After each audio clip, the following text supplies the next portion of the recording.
you can get sent all the data about you that they track. And some of these things are going to surprise you. Yeah, and remember, if they track the data and they have the data somewhere in a database, they can use it for literally anything.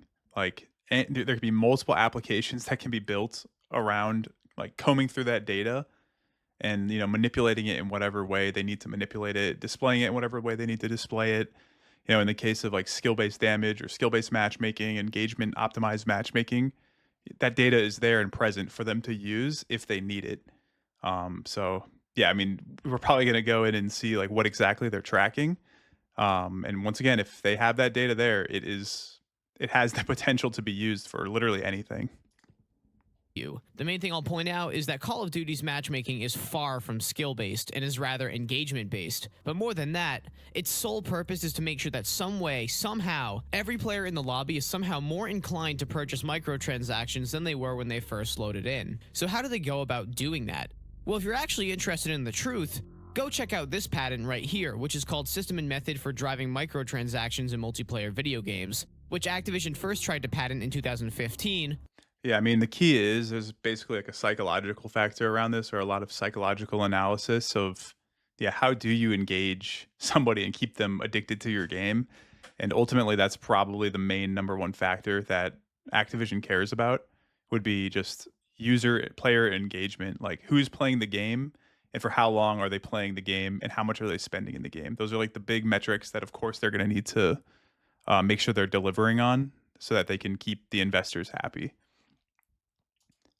Then followed through with the patenting process and got it fully published in late 2017. Within this patent, it details how skins and other cosmetics are advertised through the game's matchmaking, and utilizing other methods to make players want to buy more skins. Two great examples are found in the summary and in the middle of the patent, where a good player with skins is matched against a worse player without them, and the idea is that the good player with skins will beat the other one and make them think that they'll be good if they drop some money in the store. Or another great example is putting Yeah, I mean, so the way that this would work psychologically, in my opinion, is you have a player that is good who has just bought a skin, and you match him up against someone who is not as good or who is new to the game. So what's gonna most likely happen, even if there's no skill-based damage or anything like that in the game, like 9 out of 10 times, the more skilled player is going to kill the more or the less skilled player. And in Call of Duty specifically, why that's important is because there's kill cams in the game. And when there's a kill cam, that's essentially free advertising and marketing for the skin that the more skilled player has. So every time he kills somebody, if he's popping off in the game, he's going to be putting like a free advertisement of the kill cam on the less skilled player's screen. So it would probably behoove Activision to like increase those scenarios from happening. Not only that, but it's like, yeah, if you're a less talented player, like a new player, like seeing somebody annihilate you with some cool looking skin just has like a little bit of a psychological impact of like, oh dang, that's a pretty cool skin. I kind of want that because it's associated with somebody who's like playing really well at the game or doing really well at the game. Like I mean, if you can remember back in like Fortnite, even like they had like the John Wick skins, right? He would always be like steamrolled by some dude with the John Wick skin and then like angel wings on his back, and that kind of gives a certain aura that makes like lesser talented players want to achieve that, achieve that skin. And then not to mention that like the player who is doing well, who bought the skin, also is getting a positive feedback because they're obviously dominating in the games that they're playing. So it's kind of like a win-win-win for everybody. Like like on paper, right? Like Activision wins because they're promoting more of their skins. The good player wins because he's doing better and he's in lobbies where potentially people aren't playing as well. And then the bad players, well, they're probably the ones that lose the most, or they don't really have much to win, but they at least get exposed to multiple skins that they could potentially buy. So I guess they're technically the losers in this situation. But yeah, I mean, it's pretty interesting. And that's not even factoring in a potential for skill-based damage, right? Because if there was skill-based damage also involved, then there's like this uh, scenario where now you have these players that are better being matched up against players who are not as good, and there could potentially be skill-based damage implemented, which would skew that scenario even farther in the more extreme direction. putting an expert sniper against someone who is learning how to snipe, so that rookie sniper will want to purchase whatever sniper skin the good sniper is using. By the way, these aren't my ideas. These are directly referenced in the patent. So they detail matching players where the result is artificially tilted towards the player with skins so that they can convince other players to buy said skins. But now, anyone that does their research, and quite frankly there are very few of us that actually do, will bring this up. The fact that in a matchmaking blog post, Activision seemingly denied that spending money on the game will affect your matchmaking in any way. All right, let's see what they say, because I think he's going to probably pull up one of those questions from the past where Activision was asking the question themselves, and then they were answering the own question that they strategically worded, just to make sure everybody's clear on that. So this question that's being asked is like a question that Activision is asking, and then they're answering their own question because they're trying to word it in a way probably that they can dodge the overall core concept of what's being addressed. Let's take a look. Question: does spending money on Call of Duty content such as bundles, Battle Pass, or Black Cell change how players are matched? Answer: money spent does not in any way, shape, or form factor into matchmaking. So money spent does not in any way, shape, or form factor into matchmaking. So it's an interesting one. I mean, there's definitely a gray area here where, like, if this was, I don't know if this was in court, they could take it one way or the other, and it might be up to the judge to decide, right? But like, you could be saying, like, if you're playing devil's advocate, that they're quite literally answering the question here. That no, like, if you spend money, it's not going to impact your matchmaking. Sure. But there could be a way around it to where they're like, so, okay, you would spend money on the skin, but then maybe the act of spending the money directly doesn't impact your matchmaking, but the owning of the skin does. And if you like have the squint, maybe they could do it in so much of a way of like, maybe only when the player equips the skin, that is when it activates the whole like engagement optimized matchmaking thing, right? There's so many ways around this to where, yeah, you could kind of dodge this idea that the transaction of money, like the money being spent, is the thing that is related to the engagement optimized matchmaking, right? Like they could get around it in so many ways. So it's definitely a gray area. And I guess ultimately it would be up to like a judge or like a trial to who would have to say one way or another if this kind of wording is shady or not. Now, if you didn't catch it, this is an extremely clever way to phrase this question, but once I identify why this is totally an attempt to gaslight us into thinking something that isn't true, your mind will be blown. However, let's take a peek at some of the data that Activision sends you. I'm pulling this information from Exclusive Ace's video and Nero Cinema's video. I'll link both in the description. However, and then once again, guys, like, so all of this data, when you queue up to matchmake, it's going to hit like a database on the back end, and it's going to get all of the relevant data for you and then all of the other players that are queued up. So that's where it's going to be using this data. And if we want to take it a step further to where, like, if we do think skill-based damage is like implemented, it could be also, prefetching that data so it's just present before the game even starts. Like what skins you own, like, yeah, how much I think he's going to go into it, but let's let him go into it and I'll see what the specific stats are that are being tracked. instead of the game just tracking your kill-death ratio or your wins and losses, it tracks a ton of stats that it factors into your hidden skill rating, including score, hits, longest streak, deaths, shots, assists, kills, headshots, and suicides. It also tracks more specific things like executions, damage done, damage taken, and my personal favorite, the percentage of time you spend moving in a match. So like all of these things, right, this is historical data from the games that you have already played. So this data can be prefetched before the game even starts, and it doesn't even need to be like a real-time calculation in terms of like the current game state. It's just, it could use all of this to skew your damage in game if they wanted to. I'm not saying there's skill-based damage implemented like a 100%, but these are some of the factors that they could use, as well as the current game state. Like they could use your current game kill-death ratio, and they could use these stats like as they exist in the current game that you're in, which is more real time, in combination with your overall historical like record. So they could see like, oh, this player's percentage of time moving is like very low. So we want to like punish him maybe in the future games because we don't like want to endorse campers, right? Or we don't want to promote campers. So there's all of these things. You could look at somebody who has high suicides. Like if you have somebody that has high suicides, you could potentially like nerf their damage in the game because you could see that maybe they're trying to do some sort of like workaround where they are trying to trick the like skill-based damage or skill-based matchmaking algorithms. Well, no, we can see that they have a high suicide rate here, so then just like nerf them into oblivion kind of thing, and so on and so forth. Like there could be like damage reducers or multipliers based on all of these stats, whether it be on historical data or whether it be on like these exact data points in the real-time game that you're currently playing. This being said, though, there's also something that Call of Duty tracks every single match, and that is what skins you are using. And this isn't some conspiracy. This is straight from Exclusive Ace's video. The game literally tracks what skins you are wearing every single match. Not to mention it tracks what finishing moves you are using as well.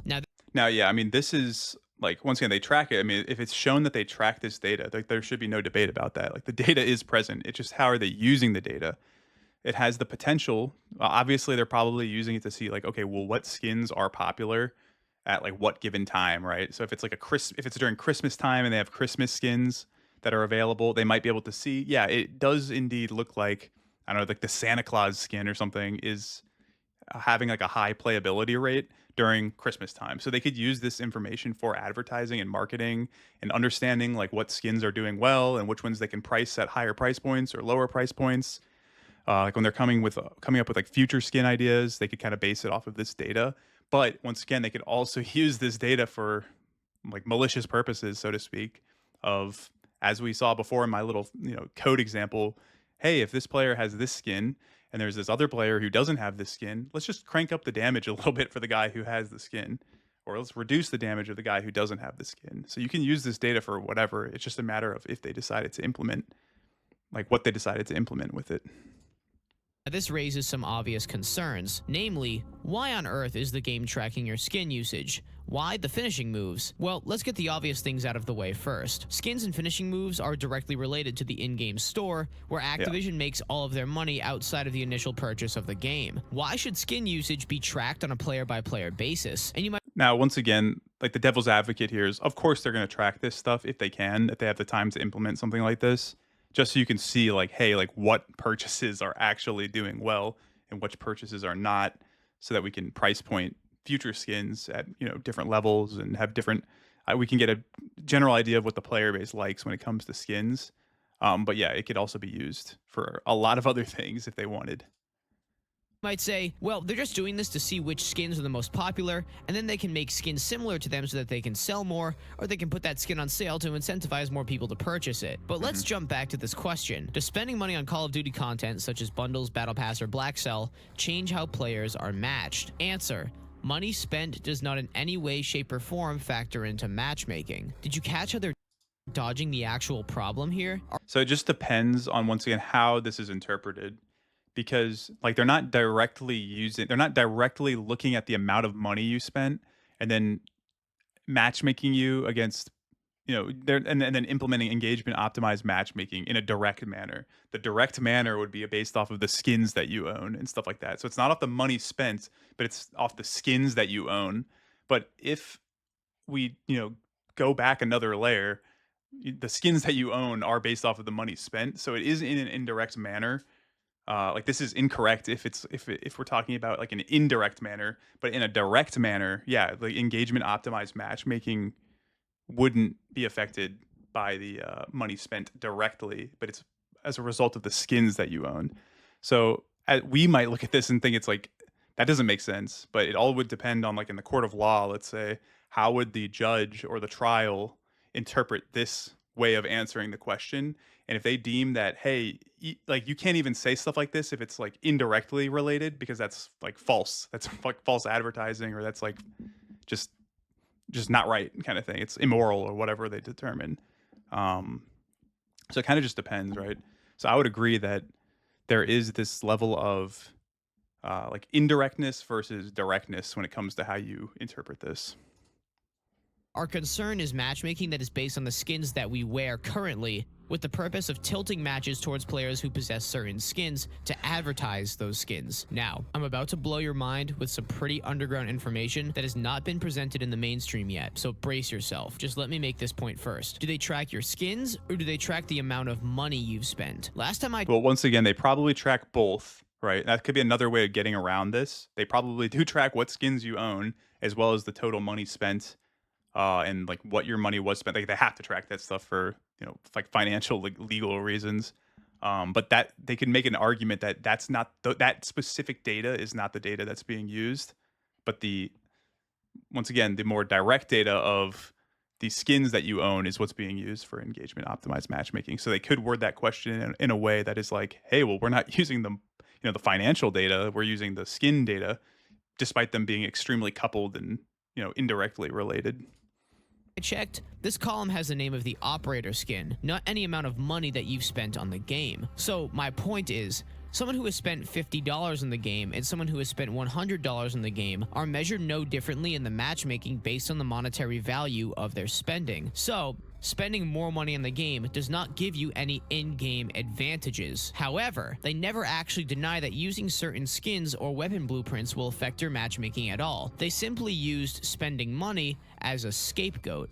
Once again, I'm going to be beating a dead horse. It just depends on how you interpret this. Like, obviously, we as the community are interpreting it as like, well, we believe that if you spend money on something, and then the skin is the thing that is being used to determine engagement optimized matchmaking, there's like an indirect association there. So we would say that this is like total BS, but technically speaking, this could be considered like truthful that, oh, we're not using the financial money data that we're capturing, we're just using the skin data. So this is technically a true statement kind of thing.